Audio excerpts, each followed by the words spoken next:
From the National Catholic Register, this is Register Radio, bringing light and clarity to the news and topics that affect your life.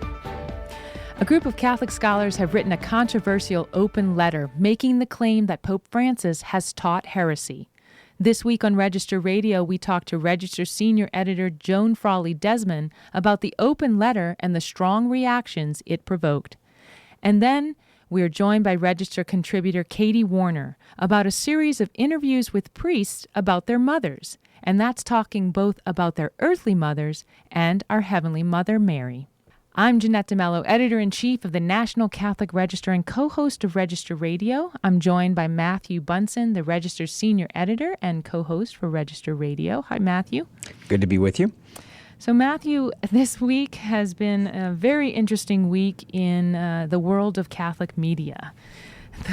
The Catholic social media world especially has been on fire about this 20-page letter written by scholars about Pope Francis and accusing him of, and I quote, the canonical delict of heresy.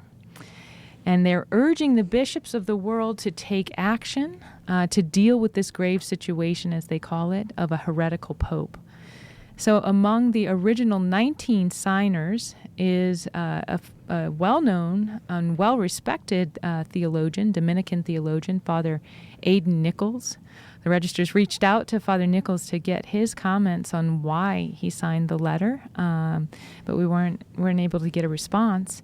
But Joan Frawley Desmond, our senior editor, has gotten many people on the record about the letter.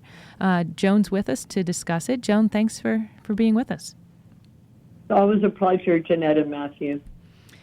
So, Joan, you wrote the Register story called Papal Heresy Open Letter, Was It a Bridge Too Far?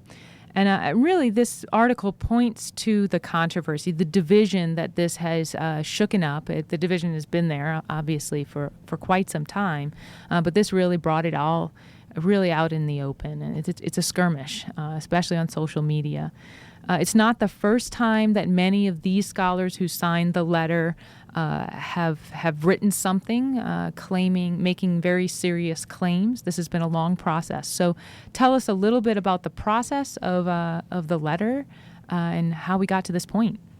All right. Well, Jeanette, this really goes back to 2016 to the Pope issuing his apostolic exhortation, Amoris Laetitia. And in some of my email exchanges with people who signed the letter, you know, they're concerned about the synod that preceded the letter, even issues related to charges that synod was rigged. So you have this very unsettled feeling that people feel that Catholic teaching on central issues regarding sexual morality, other issues are under assault from the very authority that they believe, or if not assault, perhaps is too strong a word, but has been undermined or weakened or challenged in some direct or indirect way from the very authority that they look to for that support, which is the Holy Father. And so Amoris Laetitia and concerns about ambiguous language in there, which have led already some to suggest that the communion can be given to those who are divorced and civilly remarried without annulment, to justify same-sex unions. It's raised questions about whether people can be in what would objectively be a state of mortal sin and yet actually be in conformity with church teaching and able to receive the Eucharist.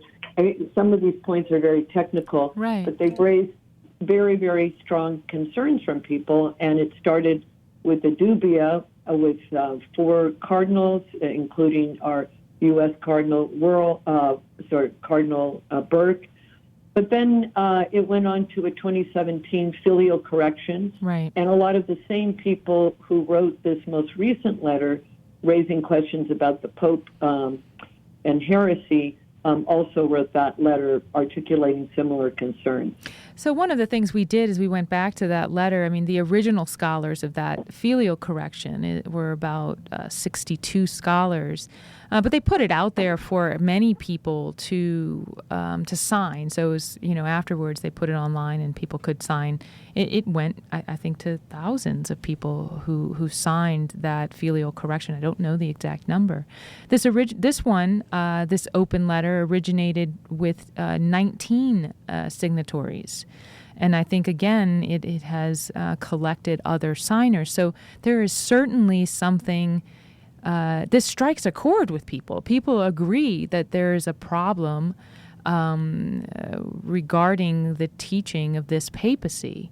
But not everybody agrees that calling it heresy is the right approach. So, Joan, when you spoke to people about this means of correcting the issues, what did people say? I think they felt a couple of things, Jeanette. I would divide it into two camps. Those who said they had not made the case for heresy, which just to be clear, is very tricky for two reasons. One is the charge of heresy is a technical charge. It is not easy to prove. There's another term called material heresy, where you might say, well, I don't like this, and this seems very problematic, and something else seems problematic. Well, all of that might be problematic, but it doesn't add up, or it doesn't support this legal technical term of heresy. Then you have issues related to whether this was bad tactically. Mm-hmm. In other words, if the goal, as the signer said, is to do two things: first, to clarify church teaching, and to inspire the bishops of the world to defend this teaching and to ask the Pope to clarify the teaching, and if necessary, as they say, abjure the path he has been on. So they want something very specific from the bishops, and a lot of people who might otherwise share their concerns about doctrinal ambiguity are saying, if this is what you want, this is not going to produce the desired outcome. Sure. So one of the signers, I mentioned in our introduction that we tried to reach out to the most well-known, and that's Father Aidan Nichols. But we also reached out to someone, an American signer.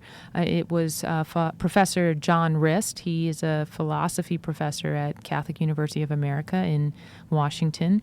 And he was unapologetic about signing this letter. He firmly believed it needed to be done. Why did he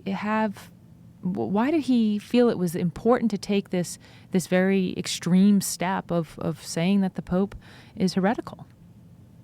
He said two things. He said he didn't think he had any other option. He didn't see other options on the table.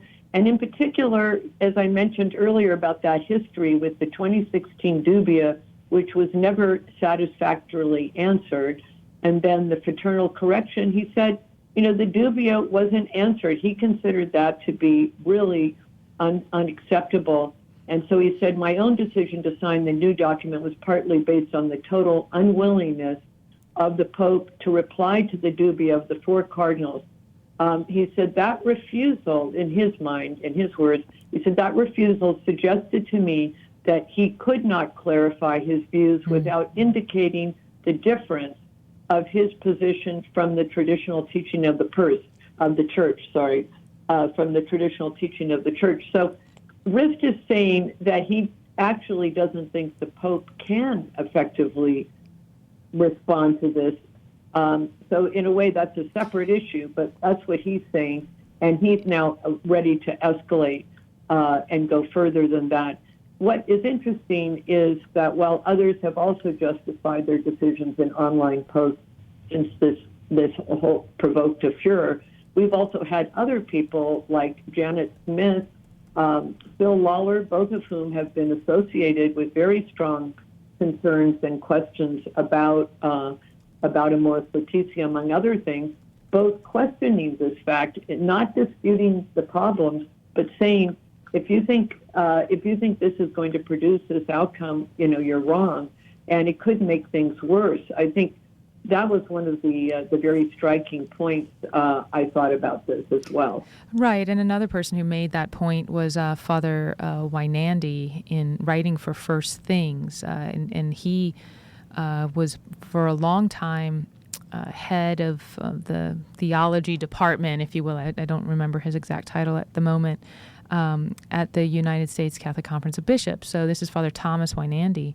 a great theologian who wrote at First Things in a piece, "Is Pope Francis a Heretic?" was the strong title of his piece. And he felt that this letter went too far.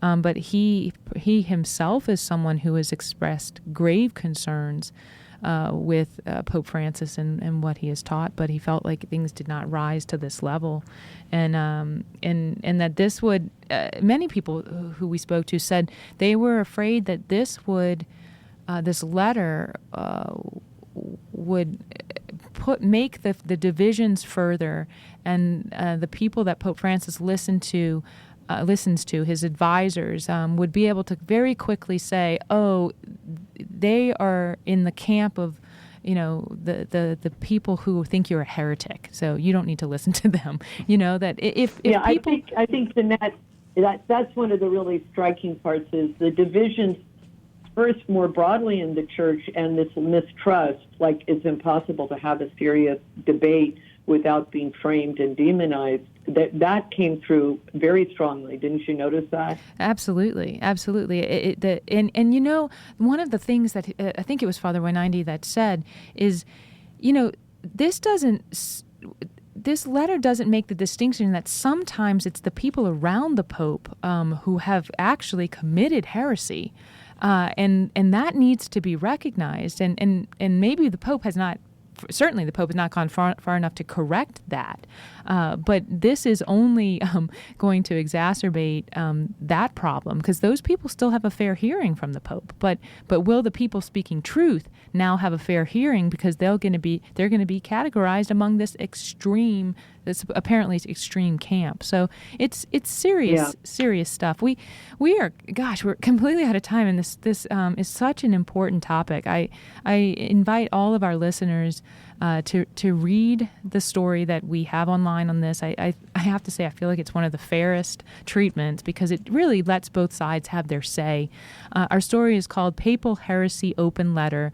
Was it a bridge too far? We published it on May 8th, and you should easily be able to find it at ncregister.com.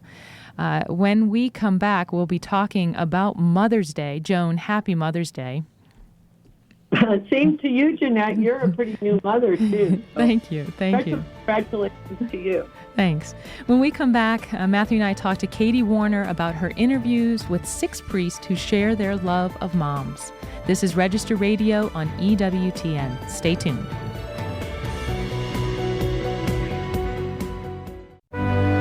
This Easter season, read for faith, read for truth, read for life by giving yourself the gift of EWTN's National Catholic Register. Easter inaugurates a joyous season of hope and renewal that brings us closer to God. Gain a deeper understanding of His love and providence in reading the Register. Make this Easter season even more meaningful. Try the Register for free today and get it delivered to your home, office, or parish. To get your 6 free issues, order online at ncregister.com/radio or call 800-421-3230 and mention code RADIO. That's ncregister.com/radio or call 800-421-3230 and mention code RADIO. The National Catholic Register. Read faithfully. Check out EWTN's official YouTube channel. Just follow the link on our homepage at EWTN.com or go to YouTube.com/EWTN. Watch EWTN's live shows or today's homily from the Daily Mass. Click the upload button to see our most recent clips. You can also find all of EWTN YouTube content by clicking the playlist button. It's all on the official EWTN YouTube channel at YouTube.com/EWTN. Visit today. Let's return to Register Radio on EWTN. Welcome back, and happy Mother's Day to all the moms who are listening. I'm Jeanette DeMelo, Editor-in-Chief of the National Catholic Register and co-host, along with Matthew Bunson of this show, Register Radio. Matthew's joining me from Washington, D.C., and And Matthew, I'm going to let you jump in this time because the last part of the show, I didn't even let you have a word in edgewise. No, it was fun. I was just enjoying listening to the conversation. It was really good. So I'm really happy to move from that topic, that very heavy topic, to this topic of mothers. That conversation was about the division in the church, and right now we need to pray for Holy Mother Church. She needs our prayers. But joining us to talk about a blog series that she did at ncregister.com is Katie Warner. Katie is a stay-at-home mom, a writer, a speaker, and an evangelist. She's the author of the book, Head and Heart, Becoming Spiritual Leaders for Your Family. And more about her can be found, and her writings can be found at her website, katiewarner.com. That's Katie, KatieWarner.com. But also you can find Katie's writings at ncregister.com, where she blogs. She's been writing for us for several years. Katie, welcome to Register Radio. Thank you guys so much for having me on the show today. It's a blessing to be with you. Absolutely. A blessing to have you away from your two little ones for a few moments to talk. So, Katie, you did a great interview for Mother's Day about 6 priests. That sounds kind of strange that we're talking to you about a series about 6 priests for Mother's Day, but audience, when you read these interviews, you'll know why. So what inspired these interviews with priests? Right. So, all of our vocations, whatever those vocations may be for each of us, are so influenced by our mothers. And mothers have such a tremendous impact on the upbringing and the futures of their children, especially on their faith lives. And as I was just kind of reflecting on moms and the role that they play in their kids' lives, I just came across a quote by St. Pius X, who says that every vocation to the priesthood comes from the heart of God, but it passes through the heart of a mother. And that just really struck me, and it made me really eager to talk to some priests and to hear from them, right around Mother's Day about their own moms, these men who have such a unique vocation of being in persona Christi. I wanted to talk to them about their moms, the impact that their moms had on their faith and on their vocations, and then also about their relationship with the Heavenly Mother, right. Their Heavenly Mother, the Blessed Mother, which actually turned out to be probably one of my favorite parts of the interview. And then in addition to that, I kind of just wanted to give these priests a chance to brag about their moms on the register a little bit, because I thought that would be a sweet gift for their moms for Mother's Day this year. Absolutely. And why did you choose 6 priests? Why did you choose these 6 priests? Well, some of them are personal friends, and then also I reached out to some of my network and asked them to, send me some names of priests that they knew that had very strong relationships with their moms, and specifically had learned a lot from their moms, and their moms had a role in their lives that really kind of helped foster that vocation. So it was. I probably could have had dozens and dozens of them if I continued, working on the series, because as their responses rolled in, I was just so touched by the stories that they had to share, and even some little humorous clips here and there, and just kind of really moved by the example that their mothers had. And as a mom of 3 kids myself, and one of them's a boy, I also kind of just selfishly want to know, what are these moms doing right to be able to raise children who give themselves to Christ and His church in such a profound way? We have these mothers who are so influential in the faith lives of their sons. And one of the most interesting part of the interviews that you did were how their relationship was such that they went to their moms first, or that they felt comfortable enough to go to her to tell her about their call to the priesthood. So what were some of the highlights in each of these relationships, and what really jumped out to you? Right. So I had, oh my goodness, there are so many little tidbits that I loved. One of the funny stories that got to me was from Father Michael Brisson, who talked about how his mom, kind of led this example of faith in everyday life, but also passed on these little bits of invaluable wisdom too. Like when he was a boy, his mom came in his room and found him praying the rosary, and he was saying the Our Father on the small beads and the Hail Mary on the big ones. And he was just thinking that the rosary was so painfully long. and his mother was able to gently correct him and help him recover from what turned out to be a very, very long recitation of the rosary. So just kind of going along and hearing little stories like that. So, these moms who are, just teaching their children lessons by their life, but also in the little ways. Father Joseph Kelly talked about his mom's very quiet but clear example of the faith in everyday living. He remembers her putting holy cards of her patroness, St. Therese of Lisieux, in places around their home growing up. And as he grew up, he kind of noticed, my mom is actually living the little way in the way that she's raising her family. And so that really struck me, too, as, just the way that mothers can, without even, very, very clearly and expressly in a verbal way, hand on the faith to their children. They also just do it by the way they're living their life. So much of a mom's life is just doing those little things for God, whether it's chores or feeding your children or, whatever those little things are. He was able to kind of notice the saintly impression that she was making on him that helped him grow in holiness as he was growing up too, and then even some funny stories in this series were some of the things I enjoyed. Back to Father Michael Brisson, he talked about his mom's comment after he told her that he was joining the Legionaries of Christ. She said, "Oh, I thought if you were going to be a priest, you would be a diocesan priest because that way you could go skiing." And I thought, well, that's a very strange comment. And over time, he kind of came to realize that she was just a little bit sad that he was going to be leaving and going so far from home potentially. But at the same time, was very supportive of his vocation. So you get to see the sanctity kind of growing in these mothers, but also their humanity as a lot of these priests kind of came to recognize their vocations and share them with their moms. I love, though, how you ask about the relationships with their mothers, but then you also ask, and the key word there, relationship with the Blessed Mother, because that's what we're really called to have. Right.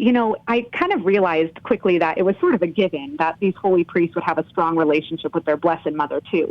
But what I really enjoyed, because I think a lot of us lay people can relate to this, too, is that some priests, that relationship came really naturally. Father Michael Brisson talks about how he knew Mary before he knew Jesus. And Father Joseph Kelly talks about how Mary had accompanied him on every step of his vocation, with his first Mass even being offered on the Feast of Our Lady's Immaculate Heart. But then for others, it was more of a progression. Father Anthony Sortino talked about how when he was 15 years old, he said to Mary, "I love your son a lot even, but I'm not sure why or how to have a relationship with you. Please show me." And just in offering that, prayer to the Blessed Mother, she came in a powerful way into his life to show him how a mother's love can draw us closer to the heart of Jesus. And then after that, he made a Marian consecration and has grown in his relationship with the Blessed Mother ever since. So I found that really consoling to read these different priests and how they kind of came to have that strong relationship with the Blessed Mother. There's a beautiful image that Father Brendan Rowling brought up in his interview about how his favorite image of Mary is where her cloak is stretched out around all people she is protecting. So as they talked about both their moms and the Blessed Mother, I saw kind of these repeating themes and traits that they noticed about both their moms and the Blessed Mother, whether that's, sacrifice, charity, devotion to the Eucharist, forgiveness, care, protection, gentleness, compassion. It's all of those kind of feelings that hopefully most of us conjure up when we think about our moms and how they were able to see their moms' lives, reflected in the virtues of the Blessed Mother and vice versa. And I just found that really beautiful, too. And it's also striking to see the relationship between the mothers and our Mother Mary. I think that's a beautiful thing that comes out in each of these interviews is that relationship. The same priest that you just mentioned, Father Brendan Rowling, he says his favorite image of his mother is of her, or memorable image of his mother is of her in the early mornings. Her, not in the mornings, but her watching the bird and the deer outside of the double window in her chair, praying the rosary. And that's a beautiful image. And I certainly remember my mom, a lovely image of her, nursing one of my siblings, praying the rosary, and how much that is like an image of the Blessed Mother, who must have done the same with our Lord. Just amazing thought, I love all. Go ahead. Mm-hmm. Oh, I'm sorry. Go ahead.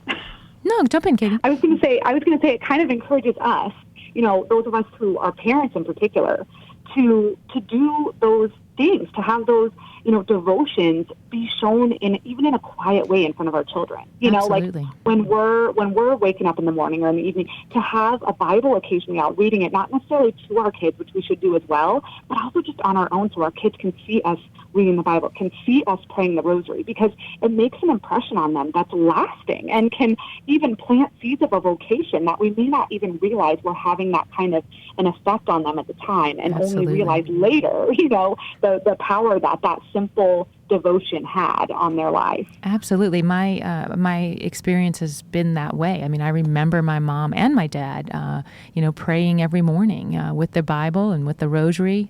It's a distinct memory that's etched in me and encourages me to do the same. Matthew, knowing just a bit about your relationship with your mother, I think she's the reason why you are a theologian. She worked for the church. She did. I literally grew up in the chancery office, and she was a convert herself and had a particular devotion to the Blessed Mother, as many, many converts do, but also a very realistic understanding of the way the church worked. And I think that's one of the reasons in what I do, I'm able to at least balance dealing with all these crises with a broader perspective of the beauty of the church. Katie, thank you so much for joining us and talking about this beautiful topic of our mothers and our Mother Mary. We hope you continue to write these inspirational stories for the Register. Oh, well, it's entirely my pleasure, and I give all credit to these wonderful priests and just the beautiful insights they had to share about their moms and the Blessed Mother. So I hope readers enjoy it. So you can find Katie's writings at ncregister.com. You can find this series that's Through a Mother's Heart. Remember, for more news, analysis, and commentary, check out the National Catholic Register online at ncregister.com. Thanks for joining us on Register Radio here on EWTN. For Matthew Bunson and our producer, Jeff Burson, I'm Jeanette DeMelo. Until next week, God bless you. For more information about the National Catholic Register and about Register Radio, go to ncregister.com. Podcasts of Register Radio are posted on ncregister.com and on EWTN.com. Join us next week at this time for Register Radio on the EWTN Global Catholic Radio Network.